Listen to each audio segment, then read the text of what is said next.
హా, చాలా రోజుల తర్వాత మనం ప్రోమో అనాలిసిస్ చేసుకుంటున్నాం ఫర్ ద ఫస్ట్ టైం. యాక్చువల్గా morning to afternoon live updates అని చెప్పి 4కి ఒక వీడియో చేద్దాం అనుకున్నా, అలాగే ఆఫ్టర్నూన్ ఈవినింగ్ అని చెప్పి ఇంకో వీడియో చేద్దాం అనుకున్నా. అది చేద్దామని కూర్చున్న లోపల ఈ ప్రోమో వచ్చింది, అందుకని సెకండ్ ప్రోమో ఇగ్నోర్ చేసి అది చూస్తున్నా. బట్ నామినేషన్స్ ప్రోమో వచ్చింది, నామినేషన్ ఎవరయ్యారు దాని గురించి మాట్లాడుకుందాం, అలాగే ఎవరెవరు నామినేట్ చేశారు, దాంతోపాటు సెకండ్ ప్రోమోలో ఉన్న మ్యాటర్ కూడా కొద్దిగా డిస్కస్ చేసుకుందాం. టైం వేస్ట్ చేయొద్దు, లెట్ స్టార్ట్. షార్ట్గానే ముగిచ్చేస్తాను 15-20 మినిట్స్ మధ్యలోనే. హాయ్ ఫ్రెండ్స్, నా పేరు Anand, welcome to top news. So second ప్రోమోలో ఏదైతే ఉందో శ్రీజ, ప్రియా, మనీషు, సంజన గారు, ఇదంతా నైట్ ముచ్చట్లో ఉంది. ఆల్మోస్ట్ మ్యాటర్ అంతా ఉంది ఎక్సెప్ట్ హరీష్ మ్యాటర్ తప్పితే మిగతా అదంతా లైవ్లో ఉంది రాత్రి. సో అర్ధరాత్రి ముచ్చట్లో దీనికి ముందు ఒక వీడియో ఉంటుంది, అది చూస్తే మీకు క్లారిటీ వస్తుంది. అందులో హరీష్ని అసలు చూపించలేదు, సో ఇందులో కనీసం చూపించారు. సో ఏంటంటే యాక్చువల్గా ఏమైందంటే ఓవర్లైన్ చెప్తాను అనమాట, డీటెయిల్డ్గా అందులో చూడండి. సంజన గారు ఏంటంటే ఒక స్టాకిస్ట్ని ఒక ఎక్స్ట్రా లేయర్ని యాడ్ చేద్దాం ఫుడ్ దొంగతనం చేయకుండా అంటారు, అంటే ముఖ్యంగా ఫుడ్ కోసం. అది ప్రియాకి బ్యాడ్ కదా, అంటే ఇప్పుడు ప్రియా ఏం చేయాలా, ఆయన ఫుడ్ చూసుకుంటాం అంటే ఇంక ఈవిడేం చేసిద్ది అన్నది వీళ్ళ పాయింట్. ప్రియాకి ఎప్పుడైతే బ్యాడ్ అయిద్దో అది శ్రీజాకి కూడా బ్యాడ్ అవుతుంది. ఎందుకంటే వాళ్ళిద్దరు అక్క చెల్లెలు టైప్ అనమాట. సో ఒకరికొకరు లింక్ పెట్టేసుకున్నారు. సో ఆవిడకి ఈవిడ స్టాండ్ తీసుకునేది, ఈవిడికి ఆవిడ స్టాండ్ తీసుకునేది, అందుకోసమే వీ వోంట్ లిజన్ అని చెప్పి గొడవ చేస్తున్నారు. ఈ గొడవను మనకు లైవ్లో చూపించలేదు, కానీ దీని తర్వాత వాళ్ళు కూర్చొని మాట్లాడుకుంటారు, అది చూపించారు, అదే లైవ్ కాన్వర్సేషను. సో ఎగ్జాక్ట్లీ ఇదే topic. Next Harish actually Bharani and Emmanuel మీద నాకు తెలిసి కొద్దిగా పగతో రగిలిపోతున్నారు, ముఖ్యంగా భరణి గారి మీద. హరీష్ పాయింట్ వ్యాలిడ్ అంటే ఒక సైడ్ నుంచి చూసినప్పుడు ఆ పాయింట్ వ్యాలిడే, బట్ ఆయన ప్రజెంట్ చేసే విధానం, చెప్పే విధానంలోనూ ప్రాబ్లం వస్తుంది. సో వ్యాలిడ్ ఏంటంటే ముందు చెప్తారు, కొంతమంది నటిస్తూ ఉంటారు, కొంతమంది నిజంగా మంచోళ్ళు ఉంటారని చెప్పి. అక్కడ ఆయన తనూజని, భరణి గారిని చూపిస్తూ ఉంటారు. తనూజ గారి విషయంలో మాత్రం నేను చెప్తున్నాను, అవుట్ అండ్ అవుట్ చాలామంది రాంగ్ వెళ్ళిపోతున్నారు. నిన్న మనీష్ కొద్దిగా ఓకే బెటర్ అనిపించుకున్నాడు, ఈ రోజు లైవ్లో పొలాలు పెట్టి పుల్లారావులు అనిపించాడు. నెక్స్ట్ వీడియో అదే పుల్లారావే టైటిల్. సో మీకు చెప్తే మీకు ఏంద్ర ఎట్లా ఉన్నాడు మీకు అనిపించింది, ఏంది ఇది అట్లా ఏం చేస్తుందని చెప్పి. సో నెక్స్ట్ ఈ శ్రీజ, సంజన గారు వీళ్ళందరూ కూర్చొని డిస్కస్ చేసుకుంటారు. ఆవిడ స్టాకిస్ట్ని పెట్టమంటుంది, స్టాకిస్ట్ని పెడదాం, దానిగా మనీష్ని పెడదాం అంటది. సో మనీష్ని పెడదాం అన్నప్పుడు ఆవిడ ఏమంటదంటే మీకు పని లేదు కాబట్టి మీరు వేరే వాళ్ళ పని దోచుకుంటున్నారు అని చెప్పి మనీష్ని అనేస్తుంది అనమాట. ఎందుకంటే ఆయనకి ఏం మానిటర్ లేదు, సో ఆయనకు పని కావాలి. యాక్చువల్గా ఈయన ఏంటంటే ఈయనకి మానిటర్ ఏం లేదు, పని కావాలి, అదర్వైజ్ ఇష్యూలే ఉండట్లేదు, వాటిని అడ్రస్ చేయడానికి ఏం రావట్లేదు అన్న భావన ఈయనలో ఉంటుంది. అలాగే దట్టు డిమాండ్ పవన్ డేంజర్ జోన్కి వెళ్ళొచ్చేబట్టి కామనర్స్ అందరికీ భయం పుట్టుకుని ఉంటుంది. మనందరం నామినేషన్లో లేకపోయినా డిమాండ్ పవన్ సేవ్ అవ్వలేదు, డేంజర్ జోన్లో ఉన్నాడంటే దెబ్బే కదా వీళ్ళకి. పైగా అతను అందరితో క్లోజ్గా ఉన్నాడు, సో మన గేమ్ సరిగ్గా వెళ్ళట్లేదు, దీన్ని ఇండివిజువల్ ట్రాక్లో తీసుకెళ్ళాలి అని చెప్పి మనీష్ అనుకుని ఉంటాడు, తప్పులేదు. సో అందుకోసం చెప్పి ఒక ఆవిడతో మాట్లాడి, సంజన గారితో మాట్లాడి డీల్ చేసుకుని తెచ్చుకుందాం అనుకుంటాడు. నెక్స్ట్ ఇక్కడ ప్రియా వస్తుంది. ఓనర్స్ ఫ్రూట్స్ ఇచ్చుకుంటారు, అంటే వాళ్ళు ఏంటంటే ఓనర్స్కి ఫ్రూట్స్ డిస్ట్రిబ్యూషన్, అలాగే కామన్గా కొన్ని ఫ్రూట్స్, ఆ కామన్ ఫ్రూట్స్ని స్టాకిస్ట్ చూసుకుంటాడు. ఓనర్స్ ఫ్రూట్స్ ఇచ్చుకుంటారు, స్టాకిస్ట్ ఫ్రూట్స్ చూసుకుంటాడు. మరి నేనేం చేయాలి కుకింగ్ మానిటర్ కానీ? యాక్చువల్గా పాయింట్ కదా, ఇప్పుడు తన జాబ్ని బైఫర్కేట్ చేసి ఆవిడ డిస్ట్రిబ్యూట్ చేసేస్తుంది. అది అందులో ఏమైనా లాజిక్ ఉందంటే అగైన్ లాజిక్ మిస్ అవుతుంది. ఆవిడేం చెప్పిద్ది దొంగతనం జరగకుండా అని. ఎలా దొంగతనం జరగకుండా? దొంగతనం చేసేవాడు ఈవిడ దగ్గర ఉన్న చేస్తాడు, ఆయన దగ్గర ఉన్న చేస్తాడు, ఎక్కడైనా చేస్తాడు కదా. సో లాజిక్కే. కాకపోతే వీళ్ళ టోను, వీళ్ళ ప్రెజెన్స్, వీళ్ళు చెప్పే విధానం అన్నీ వీళ్ళకి పెద్ద దెబ్బ. ఇక్కడ మాట చెప్తాను చూడండి, ఆడియన్స్ కామనర్స్ నుంచి ఏదైతే ఎక్స్పెక్ట్ చేస్తున్నారో అది వీళ్ళ దగ్గర నుంచి రావట్లా. ముఖ్యంగా ఏంటంటే లొంగుండిపోవాలి, సలాం మాలికు అనాలి, అలా కాదు, ఒక కైండ్ ఆఫ్ హంబుల్నెస్ని ఎక్స్పెక్ట్ చేస్తున్నారు. ఆ హంబుల్నెస్ అనేది మిస్ అయిపోతుంది. అది గనక అందులో ఉండుంటే, వాళ్ళ దగ్గర ఉండుంటే బాగుండేది. చెప్పేదానికి ప్రతిదానికి ఒక విధానం ఉంటుంది, ఎవరిలోనూ ఆ విధానం లేదు ఎక్సెప్ట్ పవన్, డీమన్ పవన్. అది కూడా తను ఎక్కడా పాపం ఆ యాటిట్యూడ్ కానీ ఏమీ లేవు తనకి. అలాగే అది ప్లస్ అయిద్దా అంటే కరెక్ట్ పాయింట్ చెప్పాల్సిన టైంలో మళ్ళీ కరెక్ట్గా గుంతెత్తి మాట్లాడాల్సిన గుంతెత్తి మాట్లాడు, అది మైనస్ అయింది. వీళ్ళందరికీ ఏంటంటే ఓవర్ యాటిట్యూడ్ వచ్చింది. మేబీ వీళ్ళు అగ్ని పరీక్ష షో ద్వారా బయట మాకు క్రేజ్ వచ్చింది, మాకు సెలబ్రిటీ స్టేటస్ వచ్చింది అని అనుకున్నారు. లేదంటే అగ్ని పరీక్ష షోలో ట్రైనింగ్ ఏదైతే జరిగిందో సెలబ్రిటీ ఆడ ఉన్నా సరే మీరు ధైర్యంగా నుంచో దుమ్ము దులపాలంటే ఓకే సెలబ్రిటీస్కి బయటికి వెళ్ళిపోదాం వాళ్ళకి అగెనిస్ట్గా అన్న పాయింట్లు వెళ్ళిపోతున్నారు. కానీ మొత్తానికి అలా ఎక్కట్లా. కొన్ని పాయింట్స్ వీళ్ళు లాజికల్గా ఉంటే వ్యాలిడ్గా ఉంటాయి, బట్ ఎవరివి కామనర్స్ అందరివి, కానీ వాళ్ళు చెప్పే విధానంలోనే గడబడి అవుతుంది. ఈవెన్ కళ్యాణ్ మాట్లాడే దాంట్లో చాలా యాటిట్యూడ్ కనిపిస్తుంది. అది కూడా మీకు నెక్స్ట్ వీడియోలో అర్థమైంది ఏం చేస్తున్నాడు ఏంటి అని చెప్పి. సో ఇక్కడ ఏమంటారంటే హరీష్ ఏదైతే ఎగ్గు గొడవ జరిగిందో అక్కడ భరణి గారు ఏం చేశారంటే అక్కడికి వెళ్ళి ఆయన సంజనతో మాట్లాడాక టాపిక్ నా వైపు డైవర్ట్ చేయడానికి చూస్తాడు. సో యాక్చువల్గా ఆ రోజు ఫస్ట్ చూసినప్పుడు గుడ్ ఏదైతే ఉందో అది హరీషే ఇచ్చాడు సంజన గారికి. సో సంజన గారు తిన్నారని సంజన గారు చెప్తారు నాకు హరీష్ అది హరీష్ గుడ్డే అని, హరీష్ ఇచ్చాడని కాదు, హరీష్ గుడ్డే అని చెప్పి. అప్పుడు బర్నీ గారు అంగోండి ఆయనే ఇచ్చాడంట అని చెప్పి తిప్పినప్పుడు ఈయనప్పుడు గొడవ చేస్తాడు, స్మార్ట్గా నా వైపు తిప్పకని. ఆ టైంలో అదంత వ్యాలిడ్గా అనిపించదు కానీ, బట్ తర్వాత జరిగిన కాన్సిక్వెన్సెస్ చూసుకున్నప్పుడు బర్నీ గారికి ఆల్రెడీ తెలుసు ఆ గుడ్డు ఆవిడే తీసుకెళ్ళింది, ఆవిడే తినింది, ఎవరెవలేదు ఎవరిది కాదు అని చెప్పి. కానీ ఆయన దాన్ని అట్లా తిప్పినప్పుడు వీళ్ళకి అర్థమైంది కదా, ఇది తెలిసి కూడా ఎందుకు ఇంత యాక్టింగ్ చేశారు, ఎందుకు నా వైపు ఎందుకు తిప్పారని చెప్పి. అది ఆయన కోపం. కానీ ఆయన చెప్పే విధానాలు, మాట్లాడే మాటలు, అది చాలా అంటే చాలా మూర్ఖత్వంగా నాకు కూడా అనిపిస్తుంది. ఎందుకు అంత తన పట్టిన కుందేలకు 3 కాళ్ళు అన్నట్టు. సో అంత ఆర్గ్యుమెంట్ దానివల్ల ఎక్కడో చోట నెగిటివ్, ఒకసారి నెగిటివ్ అయితే ఏమవుతుందంటే ఆడియన్స్లో ఆ ఇంప్రెషన్ క్యారీ అయిపోద్ది. కొంతమంది మాత్రమే ఆ లేయర్ని దాటి చూడగలుగుతారు, ఓకే కొంచెం వ్యాలిడ్ ఉంది, కొన్ని పాయింట్స్ ఉన్నాయని. అందరూ చూడలేరు. సో ఆయనకి అది అర్థం కాదు, అర్థం చేసుకోలేడు, ఇంకా అర్థం ఎప్పటికీ కాదేమో అనిపిస్తుంది నాకు. అది వాళ్ళు ఎంత చెప్పినా కూడా వెళ్ళదేమో. ఎప్పుడైతే హరీష్ అవి మార్చుకుంటాడో అప్పుడు హరీష్కి ప్లస్ అయ్యిద్ది, షోకి ప్లస్ అయ్యిద్ది. అదర్వైజ్ మోస్ట్ నెగిటివ్ కంటెస్టెంట్ కింద ఎలిమినేట్ అయ్యే ఛాన్సెస్ కూడా ఉంటాయి. బిగ్ బాస్ టీమే పంపించేయచ్చు. నెక్స్ట్ మనీష్ బయటకు వచ్చిన తర్వాత వాళ్ళ కామనర్స్ మీదే సెల్ఫ్లెస్, రూత్లెస్, ఇడియట్స్, కామనర్స్, అదేదో నాకు బ్రహ్మాండం డైలాగ్ నేను సీరియస్గా చెప్తున్నాడు కానీ సెల్ఫ్లెస్, రూత్లెస్ అని చెప్పి ఏదో చెప్తున్నట్టు అనిపించింది. సో ఏదో చెప్తున్నాడు ఆయన. నెక్స్ట్ భరణికి ఫుడ్ ఆఫర్ మధ్యలో ఇంట్లో నుండి వెళ్ళడానికి ఒక్క నిమిషం. సో శ్రీజ వెళ్ళి భరణికి ఫుడ్ ఆఫర్ చేసింది. ఇది కూడా లైవ్లో చెప్పింది, ఇది చూపించలేదు కానీ క్లిప్ లైవ్లో చెప్పింది, నేను వెళ్ళి ఆయన ఫుడ్ ఇచ్చాను, ఆయన దొబ్బేమన్నారు అన్నట్టు. సో భరణికి వెళ్ళి పాపం ఫుడ్ ఇవన్నీ తీసుకెళ్ళి పెట్టేస్తుంది. ఇచ్చినప్పుడు మాత్రం ఆయన ఆల్రెడీ వాళ్ళ మీద కోపంగా ఉన్నాడు కదా, ఆబ్వియస్గా వాళ్ళు వెళ్ళి అడిగితే తిండు. అది ఏ విధంగా బయటకు పొట్టరైనా ఆయన తిండు. నవ్వు ఈజ్ ఇన్ ఏ సిచ్యువేషన్లోకి ఈ డోంట్ కేర్ అనమాట. సో అమ్మో బయటికి ఇప్పుడు నేను తినకపోతే శ్రీజకి ప్లస్ అయితే ఏం లేదు, శ్రీజకి కూడా ఇప్పుడు ఆయన తినకపోతే ప్లస్ అయితే ఏం లేదు, ఎందుకంటే ఇద్దరు పడదు, పడినప్పుడు స్టిల్ తీసుకెళ్ళి ఇచ్చింది అంతే. సో మీలాంటి వాళ్ళు మధ్యలో నేను ఉండదలుచుకోలేదు, ఇంట్లో నుండి వెళ్ళిపోయే వరకు నేనేమి తిన్నాను, సో మీలాంటి వాళ్ళు అని చెప్పి ఆయన కామనర్స్ మీద కోపంగా ఉన్నాడు, కొంతమంది సెలబ్రిటీస్ మీద కోపంగా ఉన్నాడు. ఈవెన్ కెమెరాకి చెప్తాడు, కామనర్స్ అందరూ వెళ్ళి సెలబ్రిటీస్ పంచం చేరారు, అక్కడ సొల్లుగార్చుకుంటూ తిరుగుతున్నారు, సంథింగ్ లైక్ దట్ ఏదో చెప్తారు అనమాట. సో ఈయనేమో బయట కామనర్స్ అందరికి గలీజ్ మార్క్ అని, అసలు కామనర్స్ ఎందుకు పంపిస్తారన్న, వాళ్ళు కామనర్స్ అని చెప్పి పంపిస్తారు, వీళ్ళని చూస్తుంటే అంటే ఇద్దరు ముఖ్యంగా ప్రియా శ్రీజ అని అంటాడు అనమాట, కామనర్స్ అందరికి గలీజ్ మార్క్ అన్న అని చెప్పి ఇమాన్యుయల్తో షేర్ చేసుకుంటూ ఉంటాడు వర్స్ట్ కామనర్స్ అని చెప్పి. ఇది ప్రోమో 2. ప్రోమో 3 వచ్చేవాడికి సో ఇందులో మెజారిటీ ఆఫ్ ద డీటెయిల్స్ మనం అందులో కవర్ చేసాం. మిడ్ నైట్ ముచ్చట్లు చూడండి, చాలా అంటే ఇంకా చాలా పాయింట్లు ఉంటాయి, చాలా డీటెయిల్గా ఉంటాయి. ఈరోజు జరిగే గొడవలకు కూడా అదే నాంది. సో నైట్ ఈ డిస్కషన్ అనేది చూస్తే మీకు ఈరోజు జరిగే గొడవలు క్లియర్ కట్గా తెలిసిపోతాయి. సరే ఎంతకీ మార్నింగ్ లైవ్ చూస్తున్న వాళ్ళకి ఆరెంజెస్ ఎవరు దొబ్బేశారో తెలుసా? జనరల్గా గెస్ట్ చేస్తాం సంజన గారిని, బట్ ఎలా దొబ్బేశారు, ఎప్పుడు దొబ్బేశారో తెలుసా? ఇన్స్టాగ్రామ్లో నేను మార్నింగ్ లేచి దాన్ని రికార్డింగ్లో పెట్టుకుని మరి పడుకున్నా.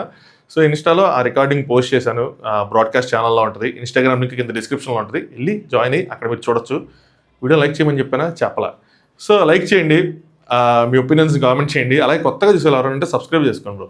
కొంచెం కొద్దిగా ఇప్పుడే 50K అయింది, కొంచెం ముందుకెళ్దాం. ఇంకా నామినేషన్స్ ప్రోమో 2వ వారం నామినేషన్స్ చెప్పి స్టార్ట్ చేశారు, రంగులు పూసుకోవటమే. నామినేషన్స్ ఎప్పుడు ఇలాగే ఉంటాయి. ఒక్క నిమిషం ఆ సౌండ్ తగ్గిస్తా, అంటే ఏం లేదు అక్కడ బిగ్ బాస్ ప్లే అవుతుంది, అదేమో సౌండ్ వస్తుంది, మళ్ళీ ఇక్కడ కాపీరైట్ ఇష్యూ పడిపోద్ది, మళ్ళీ నేను మళ్ళీ కూర్చొని మళ్ళీ చేయాలి entire video. So nomination concepts అన్ని సేమ్ ఉంటాయి అబ్బా, రంగులు పూసుకోవటం, ఫోమ్ కొట్టుకోవటం, గుడ్డు పగలు కొట్టుకోవటం, ఆ మిషన్లోంచి రంగు రావటం, ఇలాగే ఉంటాయి. వాటికి కొత్త తరగా ఏ ఉండదు, బట్ మొన్న ఫస్ట్ ఇది మాత్రం బాగా పెట్టారు. అలా మధ్య మధ్యలో పెడతా ఉంటే కొంచెం ఇంట్రెస్టింగ్ ఉంటుంది. బట్ ఇదేంటంటే ఇది నీడెడే, అలా గేమ్లో కాకుండా ఇది నీడెడ్ అంటే ప్రతి ఒక్కరికి ఒక ఆపర్చునిటీ రావాలి, ప్రతి ఒక్కరు ఒక ఇద్దరు నామినేట్ చేయాలి. సో దట్ 2వ వారం వచ్చింది కాబట్టి ఫస్ట్ వారంలో అందరికి అభిప్రాయాలు పడి ఉంటాయి కాబట్టి వాళ్ళ మనోభావాలు క్షణాలు తెలియాలి, సో ఛాన్స్ రావాలి అని చెప్పి ఇచ్చిన టాస్క్ ఇది. 2 సభ్యులు నామినేట్ చేసి రెడ్ పెయింట్ పోయాలి. సో తనుజ గారు ఫస్ట్ నామినేట్ చేసింది ఎవరిని అంటే బర్నీ గారిని. సో ఆయన చేయి చూపించి ఆ రోజు లాస్ట్ నామినేషన్లో ఆయన మాట్లాడే విధానం, నీ బిహేవియర్ బాగాలేదు, అది బాగాలేదు అని చెప్పి ఆయన మాట్లాడే విధానం తనకు చాలా హట్ అయిందని చెప్పారు. సో ఆవిడెవరో నామినేషన్ చేస్తుంటే మధ్యలో నువ్వేంటి అని చెప్పి, మధ్యలో ఆయన నువ్వు అన్నావు అంటే లేదు నేను మీరు అన్నాను అంటాడు. అది మనం వెరిఫై చేయాలి కానీ, బట్ మోస్ట్లీ హరీష్ మీరనే అంటాడు. ఎంత టెంపర్ కోల్పోయిన ఎంత మూర్ఖత్వంలో ఉన్నా అవి మాటలు మాత్రం జారడు, మీరనే అంటాడు. సో నేను అనుకుంటున్నా, లెట్స్ సీ ఇప్పుడు పాయింట్ వ్యాలిడా అంటే ఇక్కడ మనం ప్రోమోలో చూసినందుకు వ్యాలిడే. సో ఆవిడ హట్ అయ్యారు, ఆయన మధ్యలో లేచేది అన్నెసరీ, దట్టు అన్నపూర్ణ అనే డైలాగ్ లేచారు, అది ఆవిడకి ఎక్కినట్లేదు ఆ టైంలో, ఎందుకంటే అంతమందితో కొట్లాడుతుంది కాబట్టి. సో అన్నపూర్ణలా పెట్టాలనుకుంటే కనీసం మనిషిలో కూడా చూడట్లేదు అన్నట్టు. సో అది కనుక అవి కూడా పెడితే మాత్రం గట్టిగా పేలుతుంది నామినేషన్. నెక్స్ట్ తనుజ గారు ఆయనకే చెప్తున్నారు, అంటే కట్లగా ఉంది, నేను అన్ని కలిపి చెప్తున్నాను అనమాట, నేను ముగ్గురితో మాట్లాడట్లేదు సో అని చెప్పి చెప్తా ఉంటే హరీష్ మీరు చాలా పొరపాటు పడుతున్నారు అనగానే, ఏం పొరపాటు పడుతున్నాను ఏంటంటే rise your voice but don't shout అన్నాడు. ప్రోమో వరకు చూసుకుంటే ఆవిడేం అరిచినట్టు ఏం అనిపించట్లా, మామూలుగానే మాట్లాడుతున్నారు, బట్ అలా బయటకు వచ్చింది అది. నెక్స్ట్ తనుజ గారు ఫ్లోరా నామినేట్ చేశారు. ఇది బాగుంటుంది. ఎలా చెప్తాడు, షాంపూ మాయిశ్చరైజర్ ఏదైతే కండిషనర్ అదేదో మిక్స్ చేసి ఆవిడ వాష్రూమ్లో పెట్టారో అది ఏం శాడిజం, ఎక్కడది నాకు అర్థం కాలేదు అన్నది ఒక పాయింట్. అంటే ఫ్లోరా గారు దాన్ని డిపెండ్ ఏం చేసుకున్నారు, ఆ ఇష్యూ మీది కాదు, ఈవెన్ ఫ్రీ బర్డ్ ఇష్యూ కూడా మీది కాదని. కరెక్టే కదా సార్? సో ఈ ఇష్యూలన్నీ తనుజవి కాదు, ఎందుకు రేస్ చేయటం? ఇలాంటి జనరిక్ ఇష్యూలు హౌస్ పరంగా రేస్ చేస్తూ ఉన్నప్పుడు దానికి ప్రాపర్ డిఫెన్స్, వాళ్ళు ఎదుటి వాళ్ళు నీ ఇష్యూ కాదని అన్నప్పుడు ప్రాపర్గా డిఫెన్స్ పెట్టకపోతే అది వేస్ట్ అంటే వేస్ట్ పాయింట్ లేకుండా నామినేట్ చేశారు తనుజ గారని వెళ్తుంది. ఈవిడ ఎలా పెట్టుకోవాలి దానికి? ఈరోజు నువ్వు ఆవిడ చేసో రేపు మాకు చేస్తావుగా, సో మమ్మల్ని కూడా డేంజర్లో పెడతావుగా. అలాగే ఈరోజు నువ్వు షాంపూ చేసో రేపు ఇంకోటి ఏదైనా చేస్తే, ఫుడ్లో ఏదైనా చేస్తే నెవర్నో కదా. సో అందుకని అలా పెడతానని డిఫెన్స్ చేస్తే అప్పుడు పేలిద్ది. అదర్వైజ్ ఆవిడ పాయింట్ని ఈవిడ నామినేట్ చేసినట్టు ఉంటుంది, పేలదది. చూద్దాం ఎంత బాగా డిపెండ్ చేసుకున్నారు ఏంటని. నెక్స్ట్ మనీష్, ఇది బాగుంటుంది. బర్నీ గారిని అదే ఎగ్ టాస్క్, బర్నీ గారు మళ్ళీ ఇరుక్కుంటారు ఇందులో. సో సార్కి తెలుసు ఎగ్ ఎవరు తీసుకున్నారో, అక్కడికి వచ్చి టాపిక్ రామ్ నా టీ ఇష్యూ మీద డైవర్ట్ చేస్తున్నారని చెప్పి. సో రామ్ని క్వశ్చన్ చేస్తూ ఉంటారు కదా, అక్కడ టీ ఇష్యూ వచ్చింది సంభవ్. సో ఆయన డైవర్ట్ చేశాడని చెప్పి, వ్యాలిడ్ అంటే వ్యాలిడే, మంచి పాయింటే. సో బర్నీ గారు లాక్కుంటారు. బర్నీ గారికి ఎగ్ తీసింది ఎవరో తెలియనప్పుడు ఆయన ఎంత చేస్తే బర్నీ గారు దేని తప్పదు. లాస్ట్ ఆయన తెలిసిన తర్వాత ఇదంతా చేసినప్పుడు ఆబ్వియస్గా తప్పు వెళ్తుంది. ఇంకా ఆయన ఒప్పుకోవడం తప్పితే ఏం చేయడానికి ఉండదు ఇందులో. నెక్స్ట్ మనీష్ రీతుని నామినేట్ చేస్తాడు. సో రీతు అందరి దగ్గర ఓనర్స్ దగ్గర ఎక్కువ ఉంటుంది, వాళ్ళు ఎక్కువ తినిపిస్తూ ఉంటారు, ముద్దు చేస్తూ ఉంటారు. బట్ రీతికి ఇంత అబ్బేశాడు అనమాట. మీరు ఇంటికి పర్మిషన్ అడిగి రావాలి, మీరు ఆ రూల్స్ అన్ని బ్రేక్ చేస్తున్నారు కదా అని చెప్పి వన్ ఆఫ్ ద పాయింట్ అయి ఉండొచ్చు ఇందులో. రీతు మీతో ఆడుకున్నప్పుడు వచ్చాను కానీ నేను ఖాళీగా ఉన్నప్పుడు మాత్రం ఫ్రీ టైంలో వచ్చి నేను తిరగట్లేదు అది అంటారు. ఆవిడ అరుస్తూ ఉంటుంది, ఇంకా నేను అరుస్తూ ఉంటుంది. సో రీతు గట్టిగానే కొట్లాడుతుంది. లెట్స్ సీ ఏం చేసింది ఏంటో. సో ఓవరాల్గా ఎవరు నామినేట్ చేశారు, ఎవరు నామినేట్ అయ్యారు అని చూస్తే ఇది సోషల్ మీడియాలో వచ్చిందే, నాకేం పర్సనల్గా వచ్చింది కాదు, సోషల్ మీడియాలో ఇన్ఫర్మేషనే చెప్తున్నాను నేను. తనుజ హరీష్ అండ్ ఫ్లోరాని నామినేట్ చేశారు. సో ఇది మనకి ప్రోమోలో కూడా విజిబుల్గానే ఉంది. ఇమానుల్ వచ్చి హరీష్ అండ్ మనీష్ని నామినేట్ చేశాడు. హరీష్కి రీజన్ ఉంది, మనీష్కి రీజన్ ఉంది. ఈవెన్ మనీష్ ఇమ్ము కలిసిపోయినా, ఇమ్ము మనీష్ నిన్న నైట్ ఓదార్పు యాత్ర చేసి ఓదార్చినా ఆ సంచాలక టాస్క్ ఏదో ఉందో దానివల్ల తనకు అన్యాయం జరిగింది కాబట్టి ఆ పాయింట్ పెట్టి చేసి ఉంటాడు అనుకుంటున్నా. సో తనుజ గారు ఇద్దరు ఓనర్స్నే చేశారు, ఇమాన్యుల్ ఇద్దరు ఓనర్స్నే చేశాడు. Next Sanjana Harish and sign in చేసింది. సో హరీష్ గారితో అక్కడ ఏదైతే ఆ వీకెండ్ ఎపిసోడ్లో జరిగిందో అమ్మాయిలు అదంతా వాళ్ళిద్దరి మధ్యలో అప్పటి వరకు ఉన్న బాండ్ కొద్దిగా ఇదైందో, దానికి ముందు ఆయన ఫ్లోరాకి స్టాండ్ తీసుకోవడం ఇవన్నీ ఆవిడకి కావాలి ఉంటుంది. ఆబ్వియస్గా ఆవిడ కొంచెం ఫర్గా ఉంటుంది తనకు కావాల్సిన వాళ్ళ వరకు కాబట్టి. సో తన ఆపోజిట్ వెళ్ళాడు చేస్తారు. సైన్ మీద కోపం ఉంది కూడా చేశారు. సో ఆవిడ ఈవెన్ సెలబ్ అయినా సెలబ్ అంటే కామనర్ వర్సెస్ సెలబ్ అనుకుంటే కనుక ఒక కామనర్ ఒక సెలబ్ని చేసినట్టు, ఒక ఓనరు ఒక టెనెంట్ని చేసినట్టు. నెక్స్ట్ బర్నీ గారు డీమోన్ అండ్ ప్రియాని చేస్తారనమాట. ప్రియా ఏదో అనింది ఈరోజు లైవ్లో, దానికి ఆయన కొంచెం హట్ అయినట్టున్నాడు. సో ఆ విషయం అనుకుంటున్నాను నేను. డిమోన్ ఏదో క్యారీ చేస్తున్నట్టున్నాడు, మరి నాకు అర్థం కాల. లేదంటే ఇది ఒక స్ట్రాటజిక్ నామినేషన్ కూడా ఉండొచ్చు, ఎందుకంటే డిమోన్ డేంజర్ జోన్ దాకా వెళ్ళొచ్చాడు కాబట్టి కావాలని పెడదామని చెప్పి చేసి ఉండొచ్చు. సో ఈయన ఈవెన్ దో ఓనర్ అయినా కూడా present, but as a past టెనెంట్గా ఇద్దరు ఓనర్స్నే చేశాడు అనమాట. నెక్స్ట్ సుమనన్న ప్రియా అండ్ మనీషిని చేశాడు. సుమనన్న నిన్న ఇమానుల్ అనుకుంటారు పెద్దవానే ఇది నిన్న నైట్ పెట్టేటి అని, మనం వాళ్ళని చేయాలి కదా, మళ్ళీ మనం చేసుకోకూడదు కదా, అది అయితే తన్నా అని చెప్పి. సో అందుకోసం చెప్పి ఆయన ప్రియా అండ్ మనీషిని చేశారు. రీజన్స్ ఏంటో తెలియదు, మనం చూడాలి. Next Ramu Harish and Kalyan, ఈయన కూడా అటే వెళ్ళాడు. సో ఈయనకి గేమ్ అర్థమయ్యేలా వీళ్ళు చెప్పుంటారు. సో ఈయన కూడా అటే చేశాడు. నెక్స్ట్ రీతు, నిన్న రాత్రి నేను చెప్పా ఆ మిడ్ నైట్ ముచ్చట్లో ముందే గెస్ చేసి ఏం చెప్పా, ఖచ్చితంగా ఈవిడ వచ్చి ఖచ్చితంగా సెలబ్స్ అంటే వీళ్ళ సైడ్ ఉన్న టెనెంట్స్ని నామినేట్ చేసిద్దని చెప్పారు కదా. సో బర్నీ అండ్ ఫ్లోరా నామినేట్ చేశారు. మార్నింగ్ ఒక వాష్రూమ్కి సంబంధించి ఒక పెద్ద ఇష్యూ అయింది. అది నెక్స్ట్ 1 అవర్లో వీడియో వస్తుంది, నెక్స్ట్ 1 అవర్లో 1.5 అవర్లో. సో అందులో ఆవిడ ఫ్లోరా ఉదయాన్ని రచ్చ చేసింది కొద్దిగా, ఆవిడ ఇష్యూ అయింది. సో అందుకే ఆవిడ నామినేట్ చేశారు. నెక్స్ట్ బర్నీ గారు ఆయన ఆవిడ ట్రస్ట్ బ్రేక్ చేశారు ఎగ్ విషయంలో అని చెప్పి బర్నీ గారికి మోస్ట్లీ ఎగ్ విషయం మీద పడ్డాయి అన్నీ. కేవలం నాకు తెలుసు అని చెప్పకపోవడం వల్ల అంత రచ్చ అయింది.